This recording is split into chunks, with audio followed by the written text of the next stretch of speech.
இப்பொழுது மக்களோடு மக்களாக நிற்கின்ற திராவிட முன்னேற்ற கழகத்துடைய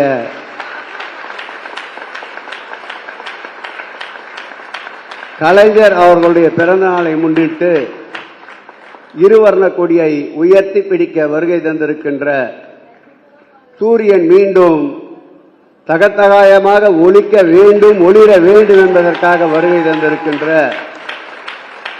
அருமை அண்ணன் கவிப்பேரரசு அவர்களை இன்னும் பலத்த கரவொலியோடு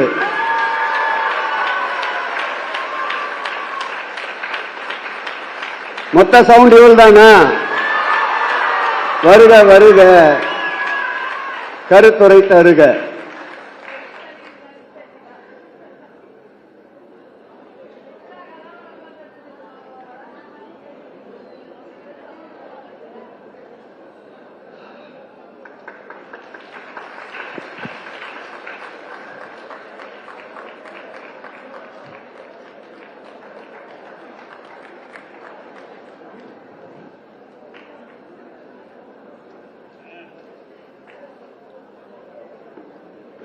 செயல் புயல்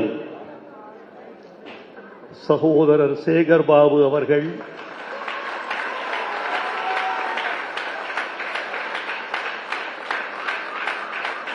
உங்களை கரவொலி செய்ய சொன்னார்.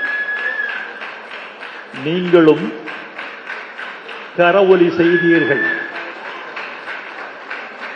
அது அவருக்கு போதவில்லை. மீண்டும் மீண்டும் இன்னும் இன்னும் என்று உங்களுக்கு வேண்டுகோள் விடுத்தார்.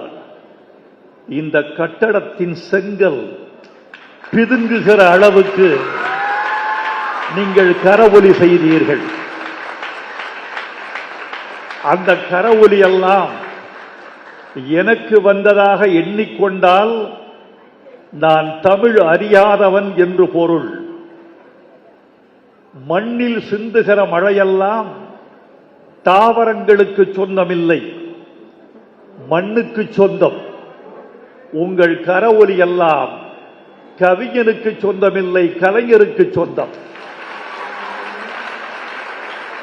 உங்கள் கரவொலி எல்லாம் கலைஞரின் புகழ் பாடுகின்ற ஒலிகள், கலைஞரை வாழ்த்துகின்ற கரவொலிகள். உங்களுடைய ஒலிகள் தமிழ் மொழியின் ஒலியை உயர்த்தி பிடிக்கிற ஆணைகள் என்று நான் கருதிக் கொள்கிறேன். சேகர் பாபு அவர்களே, உங்களை நான் எப்படி எடை போடுவது என்றே எனக்கு தெரியவில்லை. இதோ ஓர் இடைவேளைக்கு பிறகு நாங்கள் உள்ளே வருகிறோம்.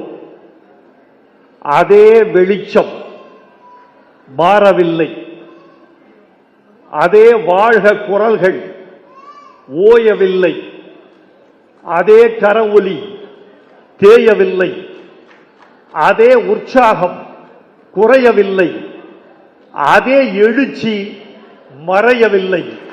இது சேகர் பாபு செய்கிற இயக்கத்துக்காக செய்கிற பெரிய மாயம் என்று நினைக்கிறது.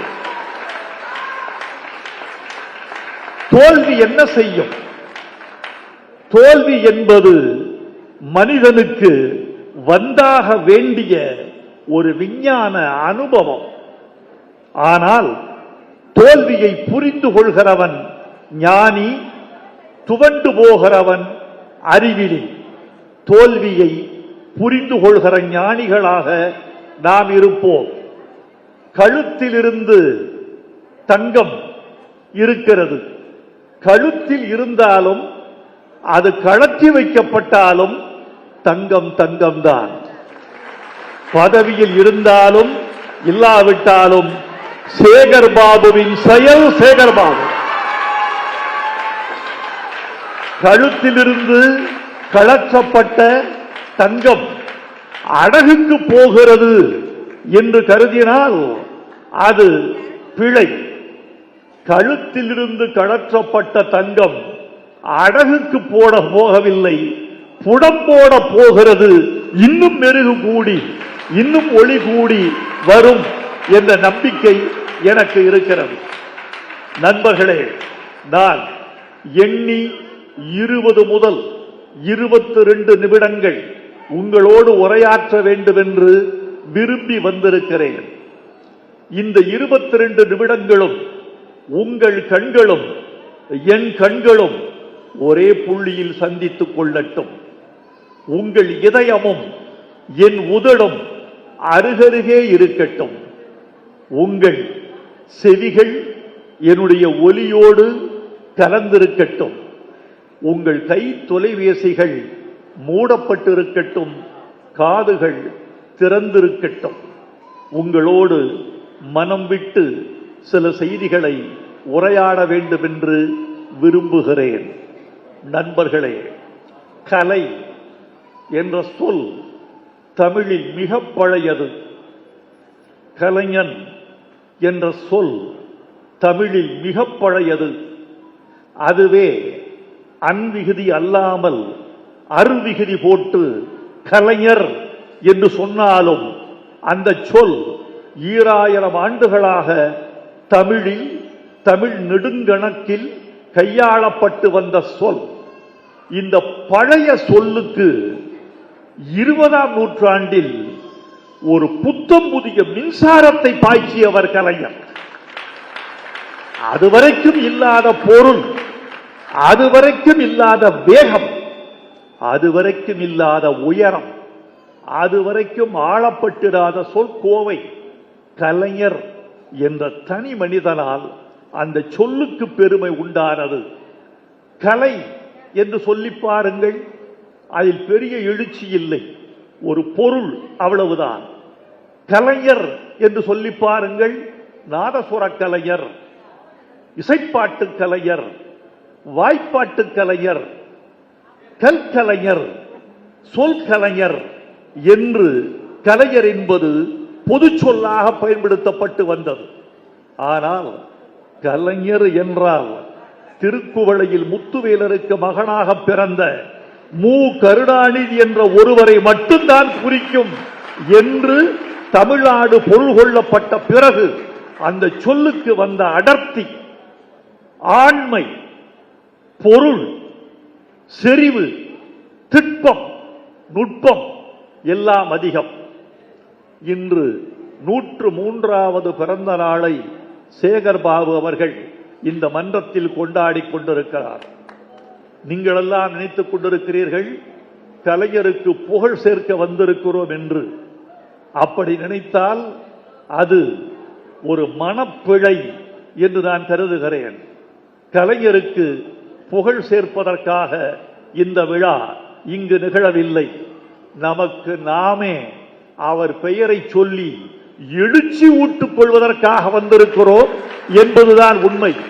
அவர் பெயர் ஒரு வெற்றி, அவர் பெயர் ஒரு சரித்திரம், அவர் பெயர் ஒரு ஆறுதல், அவர் பெயர் ஒரு வியூகம், அவர் பெயர் எதிர்காலத்திற்கான வழிகாட்டுதல் என்று கருதி கொண்டால் அவரை நீங்கள் புரிந்து கொள்வது இந்த நேரத்துக்கு பொருத்தமாக இருக்கும் என்று நினைக்கிறேன். இந்த இயக்கம் காணாத தோல்வியா? இயக்க தலைவர்கள் காணாத பின்னடைவா? இல்லை. என் நண்பன் ஒருவன் நன்றாக சொன்னான், ரப்பர் மரத்துக்கு ரணங்கள் புதிதல்ல. ரப்பர் மரத்தினுடைய குணமே அது அறிவாளால் கீறப்படுவதுதான், வெட்டப்படுவதுதான். வெட்டுகிற பள்ளத்திலிருந்து ரப்பர் பால் வழிந்து வந்து பாத்திரத்தில் நிறையும். ரப்பர் மரத்தை வெட்டினால்தான் ரப்பர் பால். அந்த ரப்பர் பால் தான் நாம் பயன்படுத்துகிற பொருள்களுடைய கச்சா பொருள்.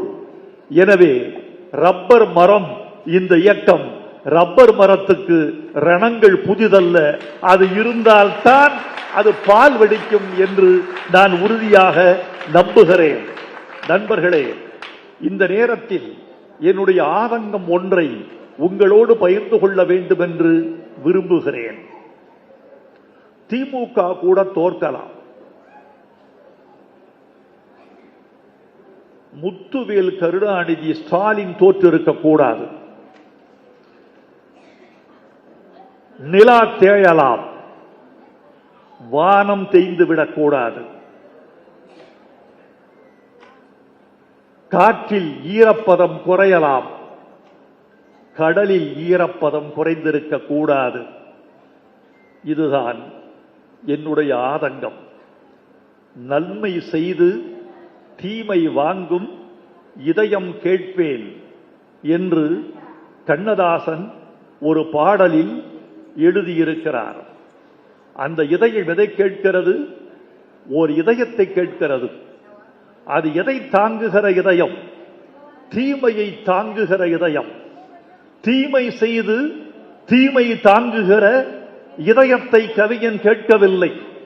நன்மை செய்து தீமை வாங்குகிற இதயத்தை கவிஞன் கேட்கிறான். நன்மை செய்தார், தமிழ்நாட்டுக்கு நன்மை செய்தார், தொண்டு செய்தார், இரவு பகலாக உழைத்தார். கொளத்தூர் தொகுதியை இது தமிழ்நாட்டின் ஒரு தொகுதியா, சிங்கப்பூரின் ஒரு பகுதியா என்று கேட்கும் அளவுக்கு மாற்றி வைத்தார். அவர் தோற்கடிக்கப்பட்டார் என்றால் தமிழச் சாதியின் நன்றி உணர்ச்சியின் மீது நமக்கெல்லாம் சந்தேகம் வருகிறது. நண்பர்களே, அந்த தோல்வி ஒரு தோல்வி அல்ல. மே 4 ஒரு நாள் மட்டும்தான் தளபதி ஸ்டாலின் தோற்றிருக்கிறார். அந்த தொகுதி மக்கள் 365 நாளும் தோற்கடிக்கப்பட்டுக் கொண்டிருக்கிறார்கள்.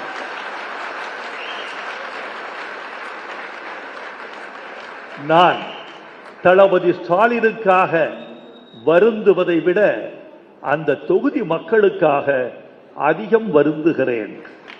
ஆனாலும் அந்த தொகுதி மக்கள் தமிழர்கள் என்பதனாலும், தமிழ்நாட்டு எல்லைக்குள் குடியிருக்கிற வாக்காளர்கள் என்பதனாலும், தமிழ்நாட்டின் சகல உரிமைகளையும் அனுபவிக்க உரிமை பெற்றவர்கள் என்பதனாலும் அவர்கள் அப்படி வாடிவிடக் கூடாது என்று ஒரு கவிஞனாக, எழுத்தாளனாக, சக குடிமகனாக அந்த மக்கள் துன்பப்படக்கூடாது என்றும் நான் விரும்புகிறேன். தோழர்களே, ஒரு உண்மையை சொல்லட்டுமா உங்களுக்கு? இதுதான் மிகப்பெரிய உண்மை.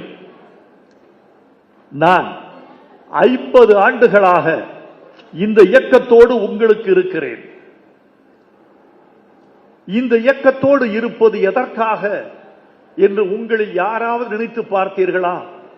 நான் உள்ளே வருகிற போது எனக்கு கிடைத்த அன்புதான் நான் சம்பாதித்திருக்கிற மிகப்பெரிய தமிழ் சொத்து என்று நினைக்கிறேன். என் மீது உங்களுக்கு எவ்வளவு பெரிய ஆசை, எவ்வளவு பெரிய அன்பு, நம்பிக்கை. ஒன்றை சொல்ல வேண்டும் என்று ஆசைப்படுகிறேன். இந்த இயக்கத்தில் 50 ஆண்டுகளாக நான் உடன் இருக்கிறேன். வெற்றியிலும் தோல்வியிலும் பக்கத்தில் இருக்கிறேன். கழுத்துக்கு மாலை வந்தாலும், கழுத்துக்கு கத்தி வந்தாலும் அருகில் இருந்து நான் காக்க முயன்றிருக்கிறேன், அல்லது தோளுக்கு மாலையை நான் மதித்திருக்கிறேன். பதவிக்காகவா, பணத்துக்காகவா, மந்திரி பதவிக்காகவா, சட்டமன்ற உறுப்பினருக்காகவா, ஒரு நாடாளுமன்ற உறுப்பினருக்காகவா? இவையெல்லாம் எனக்கு சரியாக வராது என்று தெரிந்தவன் நான் மிகவும் மதிப்பது எனது சுதந்திரத்தை. என் சுதந்திரத்தின் கழுத்துக்கு கத்தி வைக்கிற எதையும் நான் ஆராதிப்பதில்லை. தமிழ் எனக்கு கொடுத்த சுதந்திரத்தை மட்டும்தான் நான் பெருஞ்செல்வமாக கருதுகிறேன். ஆனாலும் கலைஞர் என்றால் எனக்கு காதல், தளபதி என்றால் ஓர் அன்பு, உதயநிதி என்றால் ஒரு பாசம், சேகர் பாபு என்றால் ஒரு நம்பிக்கை. இதை ஏன் சொல்லுக, பிறகு ஏன் இந்த இயக்கத்தோடு பயணிக்கிறாய் என்று கேட்பீர்கள். உங்களுக்கெல்லாம் ஊடகத்தார் 16 ஒளிப்பதிவு கருவிகள் இந்த கூடத்தில் இருக்கின்றன. எனக்கு தெரியும், ஒவ்வொரு ஒளிப்பதிவு கருவிக்கும் பின்னால் 10,000 மக்கள் இருப்பார்கள் என்பதை நான் உணர முடிகிறது. 1,60,000 பேர் இந்த நிகழ்ச்சியை பார்ப்பதற்கு வாய்ப்பு இருக்கிறது. இப்போது ஒரு 40,000 பேர் இந்த நிகழ்ச்சியை கண்ணுற்றும் செவியுற்றும் கொண்டிருக்கலாம். இன்னும் பல பேர் அதை காணலாம். இதன் வழியாக தமிழ் சமுதாயத்துக்கு ஒரு உண்மையை சொல்ல வேண்டும் என்று ஆசைப்படுகிறேன். பிறகு ஏன் இந்த இயக்கத்தோடு உனக்கு நெருக்கம் என்று கேட்டால் என் இதயம் சொல்லுகிற ஒரே பதில், தமிழ் மொழிக்கும் இனத்துக்கும் தியாகம் செய்த இயக்கமும் இன்னும் தியாகம் செய்யக்கூடிய உறுதி வாய்ந்த இயக்கமும் எனக்கு நம்பிக்கை தருகிற இயக்கமும் இருக்கிற இயக்கங்களில் வளமும் பலமும் வாய்ந்ததான இயக்கமும் இன்னும் 100 ஆண்டுகளுக்கு பயணிக்கக்கூடிய இயக்கமும் இதுதான் என்ற நம்பிக்கையோடு நான் என் தமிழை அழைத்துக் கொண்டு இவர்களோடு உரையாடி கொண்டிருக்கிறேன். நான் நேசிக்கிற தமிழ் உங்களிடமும் இருக்கிறது. உங்களிடம் உள்ள தமிழை நானும் நேசிக்கிறேன். ஒடுக்கப்பட்ட பகுதியிலிருந்து வந்தவன் நான். ஒடுக்கப்பட்ட மக்களுக்கு உங்கள் இயக்கம் காட்டுகிற உறுதியும் அன்பும் என்னையே மீட்டெடுப்பதாக தோன்றுகிறது என்று நான் உறுதிப்படுகிறேன். பெரியாரும் பேரறிஞர் அண்ணாவும் கலைஞரும் அதன் வழியே இன்றிருக்கிற தளபதியும் பாடுபட்டு கொண்டிருக்கிற இந்த இயக்கம் தமிழுக்கு இன்னும் நம்பிக்கை உள்ள இயக்கம், தமிழர்களுக்கு இன்னும் நம்பிக்கை உள்ள இயக்கம் என்ற உறுதியான வேர்வையில் நான் பாடிக்கொண்டிருக்கிறேன். நண்பர்களே, தோல்வியை நீங்கள் எப்படி எடுத்துக் கொள்கிறீர்களோ அதில் இருக்கிறது உங்கள் மேன்மை, அதில் இருக்கிறது உங்களுடைய எதிர்காலத்தின் நன்மை. காதலியின் பெருமை பிரிவில் தெரியும். தாயின் பெருமை அவள் மறைவில் தெரியும். நண்பனின் பெருமை வறுமையில் தெரியும். ஒரு தலைவனின் பெருமை தோல்வியில் தான் தெரியும். வெற்றி என்பது உங்களுக்கு பகிர்ந்து கொடுப்பதற்கு, தோல்வி என்பது ஒரு தலைவன் மட்டும் தாங்கிக் கொள்வதற்கு. எது பெரியது? உங்களுக்கு பகிர்ந்து கொடுக்கிற வெற்றியை விட தனி ஒரு தலைவன் தானே தாங்கிக் கொள்கிறேன் என்று சொல்வதுதான் ஒரு தலைவனின் மாண்பு. செயற்குழு கூட்டத்தில் தளபதி ஸ்டாலின் பேசிய பேச்சு என் இதயத்தில் ஒரு அதிர்வை ஏற்படுத்தியது. அவர் சொன்னார், யாரும் யாரையும் குறை சொல்லாதீர்கள், தோல்விக்கு காரணம் யார் என்று யாரையும் விரல் சூட்டாதீர்கள், தோல்வியின் முழு பொறுப்பையும் நான் ஒருவன் மட்டுமே ஏற்றுக்கொள்கிறேன் என்று சொன்ன திராணி, என்று சொன்ன அருமை அவருக்கல்லவா தெரியும். நண்பர்களே, ஒரு உண்மையை சொல்லுகிறேன். இந்த தோல்விக்கு பிறகு நாம் காலத்தை புடம் போட வேண்டும். இயக்கத்தை இந்த தோல்விக்கு பிறகு நாம் செம்மை உறுத்த வேண்டும். என்ன நிகழ்ந்தது என்பதை நமக்கு நாமே சுய பரிசோதனை செய்து கொள்ள வேண்டும். நான் ஒன்றை சொல்லிக் கொள்ள வேண்டும் என்று ஆசைப்படுகிறேன். நான் எளியவன், அரசியல் அறியாதவன், உங்களோடு பயணிக்க வாய்ப்பு அற்றவன் அல்லது தகுதி கூட இல்லாதவன். ஆனாலும் நான் சொல்லுகிறேன், இந்த தோல்விக்கு காரணமான ஆட்கள் என்று நீங்கள் கருதுகிற ஆட்கள் யார் மீதும் நடவடிக்கை எடுப்பதற்குரிய காலம் இது அல்ல. யார் மீதும் நடவடிக்கை எடுப்பது இது அல்ல என்று நான் சொல்வதற்கு காரணமே, எல்லார் மீதும் தவறு இருந்தால் யார் மீது நடவடிக்கை எடுப்பது? இது நம்மை நாமே தேற்றிக்கொள்ள வேண்டிய காலம். ஜப்பானில் ஒரு கதையை சொல்வார்கள். இந்த தோல்வியை நாம் உரமாக இட்டுக்கொள்ள வேண்டும். ஜப்பானிய எரிமலை வெடிக்கும், எரிமலை குழம்புகள் விசிறி பரவும், பல ஊர்களையெல்லாம் அக்னி குழம்பு நனைக்கும். எரிமலை குழம்பு வந்து விழுந்த கிராமத்து மக்கள் ஊரை விட்டு ஓடிவிடுவார்கள். சில மாதங்கள் கழித்து ஊருக்கு திரும்புவார்கள். எரிமலை குழம்புகள் ஆறி கிடக்கும் சாம்பலாக. அந்த சாம்பலை அள்ளி நிலத்திலே விதைப்பார்கள். அந்த சாம்பலை போன்ற உயர்ந்த உரம் உலகத்தில் இல்லை என்பதை ஜப்பானியன் அறிவான். அந்த சாம்பலை நிலத்தில் விதைத்த பிறகு சாகுபடி செய்வான். ஒரே ஒரு விளைச்சலில் 3 மடங்கு சாகுபடி காணக்கூடிய வலிமை அந்த சாம்பலுக்கு உண்டு. அந்த சாம்பல் தான் இந்த தோல்வி. அந்த விவசாயி தான் நீங்கள். அந்த விளைச்சல் தான் எதிர்காலத்தில் நீங்கள் காணப்போகிற வெற்றி என்று நீங்கள் கருதி கொள்ள வேண்டும். இதுதான் மக்களை அதிகமாக சந்திக்கிற காலம் என்று நான் உறுதியாக நம்புகிறேன். கலைஞரை பற்றி ஒரு உறுதியான சம்பவத்தை நான் சொல்லுகிறேன்.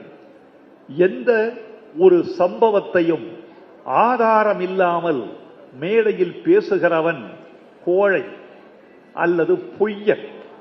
எதையும் ஆதாரத்தோடு பேச வேண்டும் என்பது என்னுடைய பேச்சு கொள்கைகளுள் ஒன்று. இப்போது நான் சொல்ல போகும் சம்பவத்திற்கு மிகப்பெரிய ஆதாரம் உண்டு. அந்த ஆதாரம் யார் என்றால் நான் தான். கண்கண்ட சாட்சி, செவியுற்ற சாட்சி நான் தான். பக்கத்தில் இருந்து பார்த்தவன் நான் தான். ஒரு முதலமைச்சராக இருக்கிறார் கலைஞர். ஒரு கூட்டம் முடிகிறது. அப்போது ஆலிவர் ரோட்டில் அவர் குடியிருந்தார். அமைச்சர்கள் கார்கள் பின்தொடர ஆலிவர் ரோடு இல்லத்துக்கு மாலை 5 மணிக்கு வருகிறார். அங்கு சிறிது ஓய்வெடுத்து விட்டு பெரியார் திடலுக்கு செல்ல வேண்டும் என்பது அடுத்த நிகழ்வு. பெரியார் திடலில் ஆசிரியர்கள் மாநாடு. அப்போது ஒரு தகவல் வருகிறது, ஆட்சி கலைக்கப்பட்டு விட்டது என்று. அப்போல்லாம் இமெயில் கிடையாது, ஃபேக்ஸ், தொலை நகல். இது மின்னஞ்சல், அது தொலை நகல். அந்த ஃபேக்ஸ் அந்த செய்தி வருது, ஆட்சி கலைக்கப்பட்டு விட்டது என்று. உடனே அந்த இடத்தின் மொத்த வானிலை மாறிவிட்டது. சொற்கள் மறைந்து விட்டன. மகிழ்ச்சி உறைந்து விட்டது. சற்றே வெளியே பார்த்தேன். எந்த காரிலும் தேசிய கொடி இல்லை, கட்சி கொடி பறக்கிறது. ஒரு அமைச்சர் சொல்கிறார், வேணாண்ணே, இந்த மக்களுக்கு இவ்வளவு பாடுபட்டு கடைசியில் என்னத்தை கண்டிங்க, இந்த கூட்டத்துக்கெல்லாம் போக வேண்டாம்னே, கொஞ்சம் டீ சாப்பிட்டு ஓய்விடுங்க.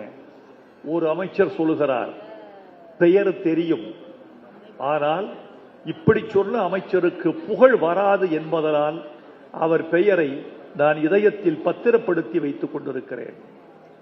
கலைஞர் சொன்னார், என்னது கூட்டத்துக்கு போக வேண்டாமா? மக்களை சந்திக்க வேண்டிய நேரமே இதுதான். எடு வண்டிய. கலைஞர் சொன்ன இந்த செய்தியைத்தான் இயக்கம் இன்று தன் இதயத்தில் எழுதி வைத்துக் கொள்ள வேண்டியிருக்கிறது. மக்களை சந்திக்க வேண்டிய நேரம் இதுதான். எப்போதும் மக்களை சந்தித்துக் கொண்டிருந்தவர் தளபதி ஸ்டாலின். எனக்கு அவரிடம் பிடித்த விஷயம் என்ன தெரியுமா? அவருடைய பணிகளுக்கு கிழமை கிடையாது, தேதி மட்டும்தான் உண்டு. சனி ஞாயிறு விடுமுறை என்று அவருக்கு தெரியாது. 17 எங்க, 18 எங்க, இப்படித்தான். நான் அமெரிக்க ஜனாதிபதியை பற்றி கேள்விப்பட்டிருக்கிறேன். வெள்ளிக்கிழமை மாலை வீக்கெண்ட் வந்துவிட்டால் தன் கோட்டை கடத்தி தூர எறிவார். ஜனாதிபதி பதவியையும் கோட்டோடு களைந்து விடுவார். அரைக்கால் சட்டை போட்டுக் கொள்வார். இன்னும் 2 நாட்களுக்கு நான் அமெரிக்காவின் ஜனாதிபதி அல்ல, நான் ட்ரம்ப். என் நாய்க்குட்டியோடு பேசுவேன், என் புல்வெளியில் விளையாடுவேன், என் பேரன் பேத்திகளோடு கால்பந்து விளையாடுவேன், மீன் இல்லாத குளத்தில் மீன் பிடிப்பேன், கடலுக்கு போவேன், படகோட்டுவேன், எனக்கு பிடித்த சாண்ட்விச் சாப்பிடுவேன், இன்றைக்கு மட்டும் சர்க்கரை போட்டு தேநீர் அருந்துவேன், மாலை இரவு 10 மணி வரைக்கும் நான் விழித்திருப்பேன், விடிய விடிய படம் பார்ப்பேன், எந்த அலுவலக தொலைபேசியும் என் காதுக்கு வந்துவிடக் கூடாது. 2 நாட்களுக்கு என் செல்போன் ஊமையாக இருக்கும். நானாக இருப்பதற்கு இந்த சனி ஞாயிறை தேர்ந்தெடுத்துக் கொள்கிறேன். உலகத்தின் வல்லரசாகிய அமெரிக்காவின் ஜனாதிபதி எடுக்கிற முடிவு. தமிழ்நாட்டின் முதலமைச்சராக இருந்த ஸ்டாலின் 24 மணி நேரமும் உழைத்தாரே தவிர இப்படி ஓய்வெடுக்கவில்லை. அந்த உழைப்பு தான் அவர் இன்னும் உங்களை கைதட்ட வைத்துக் கொண்டிருக்கிறது. இன்னும் தமிழ்நாட்டில் காணப்படுகிற பசுமைக்கு, சாலைகளுக்கு அவர் உழைப்பு தான் காரணம். இன்னும் மகளிரிடுகிற மகிழ்ச்சிக்கு அவர் உழைப்பு தான் காரணம். ஒரே ஒரு செய்தியை மட்டும் சொல்லி நான் விடைபெற வேண்டும் என்று ஆசைப்படுகிறேன். தோல்விகளை தளபதி ஸ்டாலின் அவர்கள் ஒரு நேர்மறையாக எடுத்துக்கொண்டால் இந்த இயக்கத்துக்கு பெரிய பெரிய வெளிச்சம் இருப்பதாக எங்களை போன்றவர்கள் நம்புகிறோம். தோல்வியில் நீங்கள் அண்ணாவுக்கு இணையாக நிற்கிறீர்கள். கலைஞர் தோல்வியடைந்ததில்லை. கலைஞர் ஆட்சியில் தோற்கடிக்கப்பட்டிருக்கிறார். எலெக்ஷன்ல தோற்கடிக்கிறவர் யார்? முடியாது. அவர் தோல்வியை சந்தித்தறியாதவர். அண்ணா தோல்வியை சந்தித்திருக்கிறார். 1900 சுப வீரபாண்டியன் என்கு அழகான வரலாற்று செய்திகள் எல்லாம் தொகுத்து சொன்னார். அவர் வரலாறு படித்தவர். தமிழச்சி தங்கப்பாண்டியன் வரலாறு படித்தவர். இந்த இயக்கத்தின் வேர்களையும் விழுதுகளையும் தெரிந்து கொண்டு பொது வாழ்க்கைக்கு வந்தவர்கள் இந்த இருவரும். வீரபாண்டியனுக்கு தெரிந்த ஒரு தகவலை நான் உங்களோடு பகிர்ந்து கொள்ள வேண்டும் என்று ஆசைப்படுகிறேன். 1950 திராவிட 62 திராவிட முன்னேற்ற கழகம் தேர்தலில் நிற்கிறது. 50 சட்டமன்ற உறுப்பினர்களை வெல்கிறது. கலைஞர் உட்பட 50 சட்டமன்ற உறுப்பினர்கள். அண்ணா மட்டும் தோற்று போனார். காஞ்சிபுரத்தில் அண்ணா தோற்கடிக்கப்பட்டார். 50 சட்டமன்ற உறுப்பினர்கள் சட்டமன்றத்துக்கு செல்லுகிறார்கள். அண்ணா வெளியே நிற்கிறார். சோர்ந்து போகவில்லை அண்ணா, தளர்ந்து போகவில்லை. தன் புன்னகையை உதட்டில் இருந்து பிரித்து எடுத்து தெருவில் போட்டுவிடவில்லை. தன் உற்சாகத்தை இழந்து விடவில்லை. அண்ணா வரலாறு படித்தவர். சொன்னார், கலங்காதீர் தம்பிமார்களே, ஒரு வரலாற்று கதை சொல்கிறேன் உங்களுக்கு. ஐரோப்பாவில் கிறிஸ்தவர்களுக்கும் முஸ்லிம்களுக்கும் ஒரு பெரிய போர் நடந்தது. கிறிஸ்தவர்களுக்கு தலைமை தாங்கியவன் ரிச்சர்ட், இஸ்லாமியர்களுக்கு தலைமை தாங்கியவன் சாலடி என்னும் மன்னன். எதற்கு தெரியுமா போர்? இயேசு பிறந்ததாக கருதப்படுகிற ஜெருசலேம் அன்றைக்கு இஸ்லாமியர்களின் கையில் இருந்தது. அந்த மன்னன் ரிச்சர்ட் கேட்டான், கிறிஸ்தவர்களின் தலைவன் கேட்டான், வேறொன்றும் வேண்டாம், ஜெருசலத்துக்குள் நுழைந்து எங்களை எங்கே தரிசிக்க அனுமதியுங்கள் என்று கேட்டான். இல்லை, இது எங்கள் கட்டுப்பாட்டில் இருக்கிறது. ஒரு கிறிஸ்தவர் கூட ஜெருசலம் நகரத்துக்குள் வர முடியாது, மோதிப்பார் என்றார். ரொம்ப பெரிய சிக்கலுக்கு பிறகு போர் ஒரு முடிவுக்கு வந்தது. அந்த முடிவில் சாலடி என்ற இஸ்லாமிய மன்னன் ஒரே ஒரு நிபந்தனை விதித்தான். இந்த போரில் ஈடுபட்ட அனைத்து கிறித்தவர்களும் ஜெருசலம் நகரத்துக்குள் வரலாம், தலைமை தாங்கிய ரிச்சர்டை தவிர. ரிச்சர்ட் மன்னன் மட்டும் உள்ள வரக்கூடாது, போராடியவர்களாம் வரலாம். அண்ணா சொன்னார், தம்பிமார்களே, எல்லோரையும் ஜெருசலம் நகரத்துக்குள் அனுப்பிவிட்டு ரிச்சர்ட் மட்டும் வெளியே நின்றது போல 50 சட்டமன்ற உறுப்பினர்களை உள்ளே அனுப்பிவிட்டு உங்கள் தலைவன் நான் வெளியே நிற்கிறேன். அன்று அண்ணா வெளியே நின்றார், சட்டமன்ற உறுப்பினர்கள் சட்டமன்றம் சென்றார்கள். இன்றைக்கு தளபதி வெளியே நிற்கிறார், சட்டமன்ற உறுப்பினர்கள் உள்ளே சென்றார்கள். 5 ஆண்டுகளுக்கு பிறகு அண்ணா முதலமைச்சர் ஆனார், தளபதியும் ஆவார். நன்றி, வணக்கம்.